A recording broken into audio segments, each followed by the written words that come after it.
So just so you know, you're not here alone. Your lawyer is here with you on Zoom. Ma'am, you were placed on probation in this court in 2022. We've had many, many issues.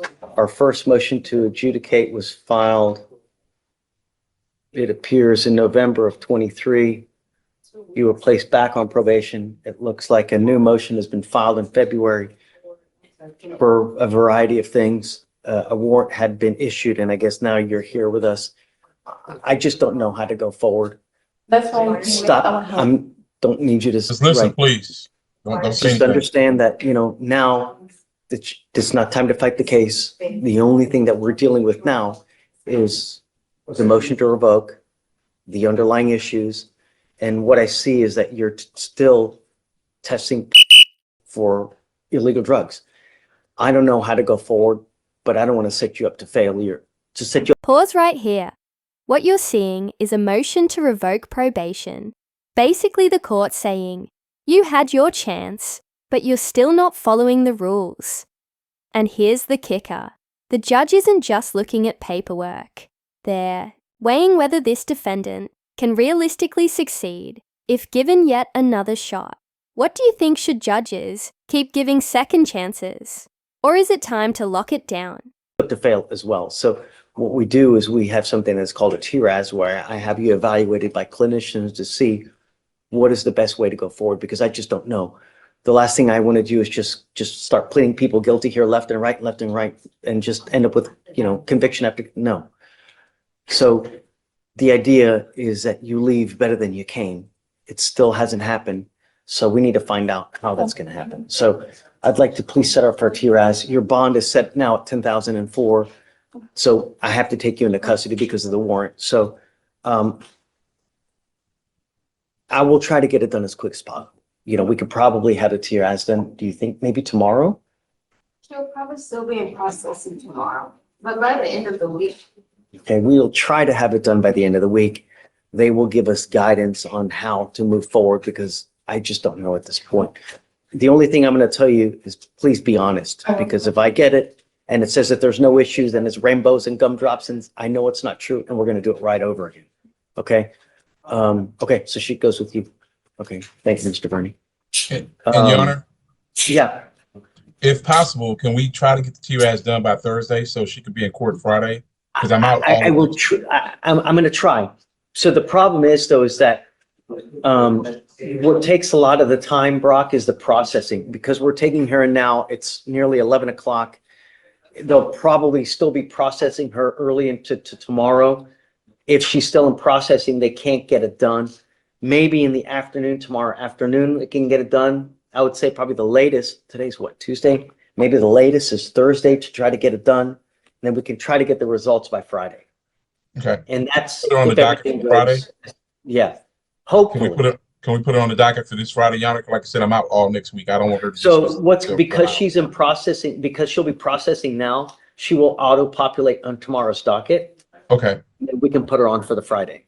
So I can't really put her on for Friday yet because she'll auto-populate for tomorrow. But tomorrow, then I will put her on for Friday. No problem. And can you consider reducing the bond somewhat, Your Honor? No. This is our third case within the last two years. We've had multiple MAJs. I mean, she's doing what she wants to do, and that's it. I understand, Your Honor. Thanks, Brock. No problem. I will see you Friday. Okay. I'll reach out to you tomorrow because she'll pop on tomorrow's docket, so I'll reach out to you tomorrow regardless. Yes, Your Honor. Thank you. Okay. Hi, good morning. Good morning, Ms. Dixon. Ma'am, you're barred from driving while your license is suspended. You're facing up to 6 months in jail and or a $2,000 fine. We're going to do probable cause. You have the right to remain silent. Anything you say can and will be used against you. You have the right to have an attorney present if you cannot afford one. Yes, Your Honor. On February 24th, 2024, at approximately 11:27 a.m., the officer did a license plate check on a vehicle that was shown to be registered to have active Class B warrants out of Montgomery County for driving while license invalid, and 6 Class C warrants from Humboldt Police Department. The registered owner was shown to be a Black female, and that female was seen driving the vehicle through the lower driver's side window, giving the officer reason to believe that the registered owner was currently driving that vehicle at the time. A traffic stop was initiated. The officer made contact with the defendant, who was identified by her Texas driver's license. The officer ran the defendant's information. It showed that her license was ineligible and that she did not have any. Whew! That's a zero tolerance warning if I've ever heard one. No license, no insurance, and yet still driving. The judge's patience is razor thin. Let's be real, if you were in this situation. Would you risk driving anyway? Or would you find another way to get around? Drop your thoughts in the comments. Confirmed insurance. The Montgomery County Sheriff's Office and Humboldt PD confirmed the warrants. Okay, can you run her license now? Yes, Your Honor. It is not eligible right And now. Ms. Dixon, I'm Yes, going to sir. find that there's sufficient probable cause to go forward with your case. I'm ordering you as a condition of your bond not to drive. I do not care what's going on in your life. If you do not have a Texas driver license and liability insurance in your name, you are not allowed to drive. If I find that you do, I will revoke your bond, put you in jail. Do you understand? I have one question. Stop. This is not the time for that. If you need, I can provide you a lawyer today, but this isn't where you just get to start asking questions. It's number one. Number two, this is a court. When you come to court, please dress appropriately, okay? So I'll have you go fill out an application with Miranda. I'm gonna have you sign a receipt for you. I'll have you take a seat in the jury box while we get your bond conditions, and then we'll have you speak to a lawyer here in a minute. Please. How's Jen? Really? It's good? Fun? No, it's really not, but I'm blessed to be alive. Well, that's a good attitude to have. That really is, because it could be a lot worse. You could always be 6 feet under, right? Right. Your lawyer is asking me to set you a bond, but I'm really concerned. This case is very old, and you've been out literally, she's been on the lam for 10 years, Dave? Well, the warrant was on November 9, 2015 for this one, Judge. But the surrender for the judgment roll was on, well, actually, the enrollment date was February 16th, but the surrender notice to file was April 2020. So I don't know what kind of efforts they went, but the actual forfeiture date was in 2015. Do we know, do they really want, are they going to I come? mean, that's like with the other ones, I can only confirm the initial teletype confirming that the warrant is valid and they do still want her. We've tried to reach out to, I'm sorry, Mr. Kim has tried to reach out to the demanding jurisdiction to see how serious of a case is it? Are they really going to come back? But he's been unable to reach anyone. And I mean, it's only been, 30, 45 minutes. So, your lawyer's asking me to set you a bond. Because of the nature of the case, the type of case it is, and because of the age of the case, you're asking for. Your Honor, the state's asking for $10,000 because it is a possession of controlled substance with intent for oxycodone and the fact that it's been in forfeiture status since 2015. This isn't one where it's a to-be warrant. It's one where she appeared in front of a judge, stated she Notice how the judge sets the tone here. One bond, one chance, no doovers. This is classic courtroom strategy. Set the bar high, so the defendant feels the weight of the decision. From here, the entire drama shifts from pleading for leniency to facing the reality of a $5,000 bond and the looming shadow of a decade-old case. Stick around, because this is where things get really complicated. would return, and then she didn't do that. You want? $1,500, Judge.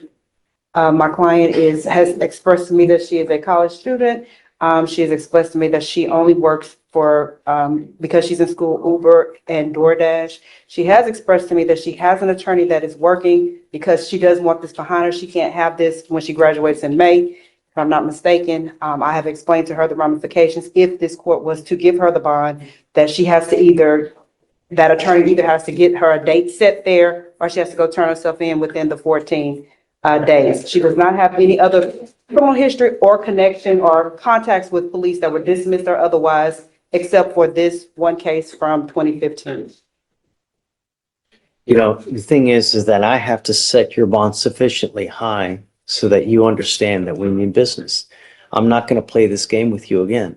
If I set you a bond, it's only going to be one time. I won't do it again. You need to understand that there are serious consequences with the actions that you take now. I'm going to set you a bond. I'll set your bond at $5,000. And if and when you make bond, we give you 2 weeks from the date of your release to go turn yourself in to that jurisdiction where you're wanted from. Mr. Kim, where is it? It's in Mississippi, Harrison County, Judge. Go. So you have to go turn yourself in. If you fail to do that, I will revoke this bond. I'm going to set it at 0. I will issue a nationwide warrant for your arrest. Obviously, I mean, you can't run forever, right? We're going to get you again. And this time I will physically hold you until Louisiana comes and gets you. Do you understand? I do, Your Honor. Okay. So just knowing that, he has made the bond for $5,000, is that something that you can, or you or your family is able to post? Because if not, 5,000 cash? it's 5,000. Oh, no, I have a deaf baby. I'm a single parent. My husband died 3.5 years ago. I'm on a fixed income. That's why I do, DoorDash, and that's why I do Uber on the side, just to help, So I said that to say that the waiver, if he sets the bond, then the waiver goes away. They don't come and get you. You don't get to have the bond and wait for them at the same time and see which one happens first. So if you're not going to be able to pay the money, then you can, the option is to leave the waiver that you have in place that you signed on, I think 2/27, and then let them see if they're going to come get you or not. But your time, you don't lose the time that you've already been in custody. So when you buy, I'm confused, when you behind, What did she waive?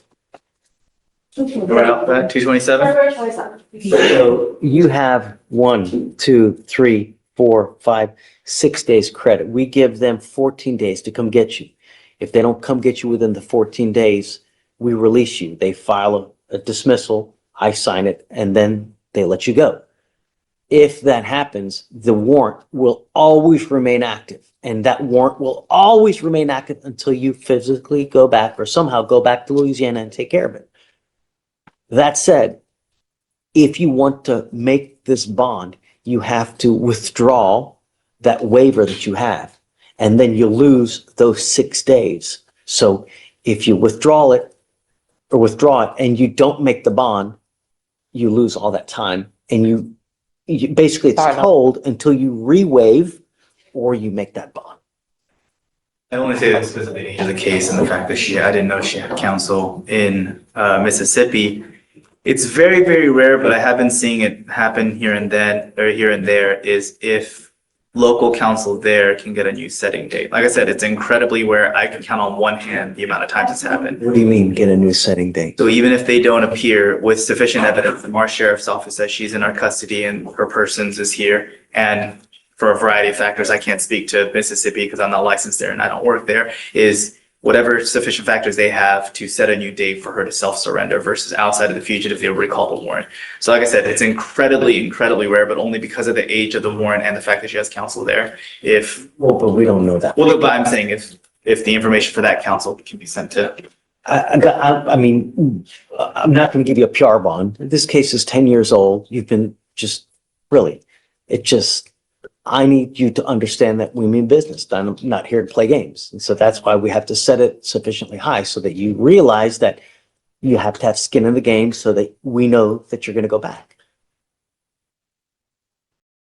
I'll let you guys talk about it. I don't want you to make a decision here in front of everybody. So you guys talk about it. I'm not stuck on the 5,000. I go back down a little bit, but it's not going to be much, but I'll stand down. Thank you, Judge. so Yeah. So Yes, sir. I'll let you guys go talk. Okay, I sir. don't want you to say something here that you might invariably regret because it's in front of everyone, Okay, please.